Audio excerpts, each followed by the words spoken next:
안녕하십니까. 성공학 개론입니다. 오늘은 상속에 대해서 알아보겠습니다. 상속은 사람의 사망으로 인해서 재산상 법률관계, 권리와 의무가 포괄적으로 승계되는 것을 의미합니다. 최근에는 적은 금액의 상속재산도 형제간 분쟁이 일어나는 경우가 있습니다. 부모님이 돌아가시면 사위와 며느리는 변호사를 만나고 있다 라는 우스갯소리도 있습니다. 그리고 부모가 사업에 실패하고 빚이 많은 상태에서 돌아가셨다. 조심하셔야 됩니다. 이런 경우는 상속을 잘못하면 평생 빚더미에 갇혀 살 수도 있고 내 자녀 그리고 갓 태어난 아이들, 손자, 손녀도 자기도 모르는 사이에 빚더미에 살 수 있습니다. 주의를 하셔야 됩니다. 이런 경우는 부모님들이 생전에 자녀들에게 미리 얘기를 해 주시는 게 좋습니다. 재산 10억이면 상속세 2억 4천만이 나오는데 상속공제는 계산에 넣지 않았습니다. 지금은 서울 경기 지역은 말할 것도 없고 지방도시에도 아파트 한 채만 있어도 10억이 넘어갑니다. 또 현재 10억을 연 3% 계산하면 24년 후에 20억이 되고 또 24년이 지나가면 40억이 됩니다. 이때 상속세는 15억 4천만 원이 됩니다. 지금은 100세까지 산다고 하니까 50세에 10억 정도 있다면 돌아가실 때쯤이면 10억 넘는 상속세가 나올 수 있다고 생각을 하셔야 됩니다. 돈의 가치 때문에 과거보다는 현재가, 현재보다는 미래에 상속 문제에 해당되는 사람은 시간이 가면 갈수록 점점 많아지는 추세입니다. 그래서 이제 상속은 돈 많은 사람, 특정 소수의 문제가 아니라 일반적인 보통 사람들도 고민을 해야 하는 시기가 되었습니다. 그럼 상속 절차에 대해서 알아보겠습니다. 우리나라 상속법은 처음에는 호적 상속을 인정하는 제도였고 과거에는 호적 등본도 있었던 것으로 알고 있습니다. 1990년 1월 대폭 변경되었는데 상속법 제1장은 상속, 제2장은 유언, 제3장은 유류분 크게 세 가지로 나누어서 상속법의 구조 자체가 변경되었고 지금까지 이어오고 있습니다. 상속 용어가 헷갈리는 경우가 종종 있는데 정리해 보도록 하겠습니다. 피상속인은 사망한 사람 또는 법원에서 실종 선고를 받은 사람, 상속인은 상속재산이나 상속부채를 물려받을 사람, 상속 개시일은 사망일 또는 실종 선고 받은 날입니다. 보통 부모가 돌아가시면 피상속인은 부모가 되고 상속인은 자녀들이 되는 이런 경우를 생각해 볼 수 있습니다. 상속인은 부모가 돌아가시면 상속재산에 대한 권리와 의무가 발생하는데 상속재산뿐만 아니라 상속부채도 상속을 받게 됩니다. 그럼 상속 절차에 대해 알아보겠습니다. 피상속인의 재산이 있는지 없는지, 부채가 있는지 없는지를 알아보고 상속재산의 수용 여부를 3개월 이내에 결정을 해야 됩니다. 여기에는 단순 승인, 한정 승인, 상속 포기가 있는데 중요한 부분입니다. 상속재산 수용 여부를 결정했으면 상속인끼리 상속재산을 나누는 청산 행위를 하게 됩니다. 재산이 나누어지면 상속재산을 등기하고 상속세를 신고 납부하면 상속 절차가 마무리됩니다. 다음은 상속인 금융거래 조회 서비스에 대해 알아보겠습니다.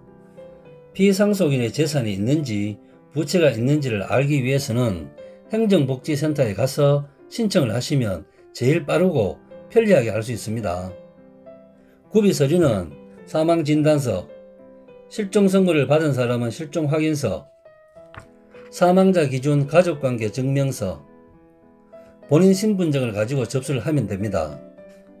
또 대리인이 신청할 경우에는 상속인의 위임장과 인감증명서, 대리인의 신분증을 지참하면 되고 또 피상속인이 외국인의 경우는 사망사실과 상속관계를 확인할 수 있는 외국기관에서 발행한 문서인증서 그리고 번역을 한 번역인증서를 제출하시면 됩니다.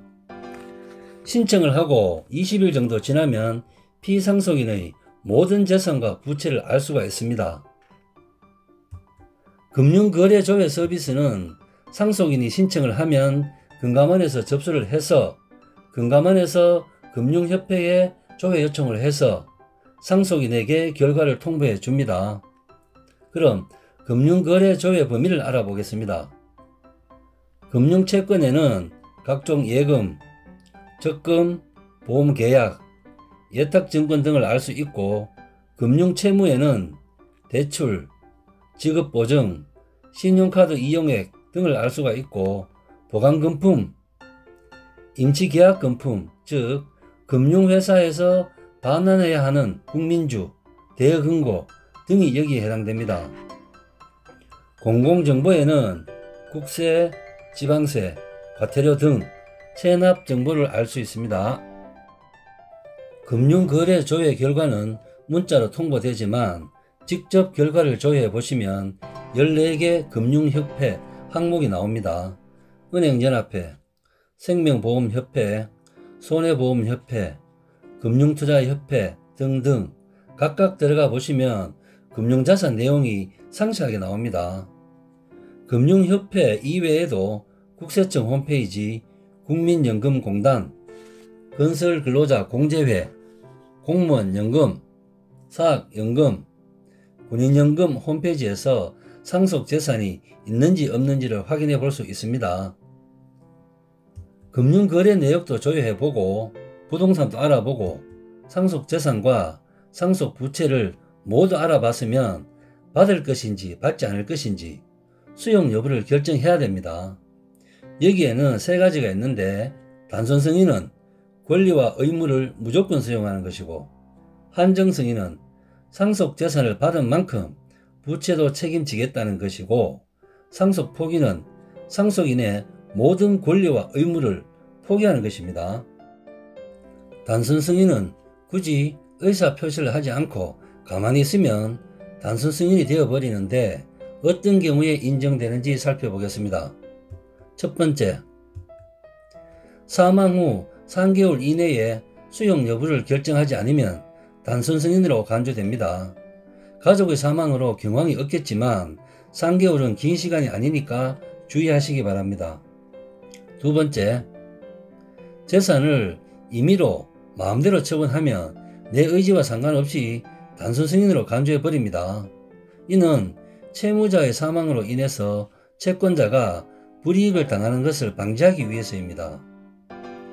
세 번째, 재산을 숨기거나 고의로 재산 목록에 기재하지 않아도 단순 승인으로 간주됩니다. 예를 들어 한정 승인을 하겠다, 상속 포기를 하겠다 결정을 해놓고 상속 재산을 숨겨버리면 여기에 해당되는 겁니다. 오늘은 상속의 개념과 단순 승인까지 알아봤습니다. 여러분과 함께 성장해가는 채널 성공학개론 오늘의 핫 포인트입니다. 상속은 이제 돈 많은 사람만의 문제가 아니라 점점 일반적인 보통 사람의 문제가 되었습니다. 부모님이 돌아가셨다면 정신이 없으시겠지만 상속 재산을 조회해 보시고 현명하게 대처하시기 바랍니다. 이상 마치겠습니다.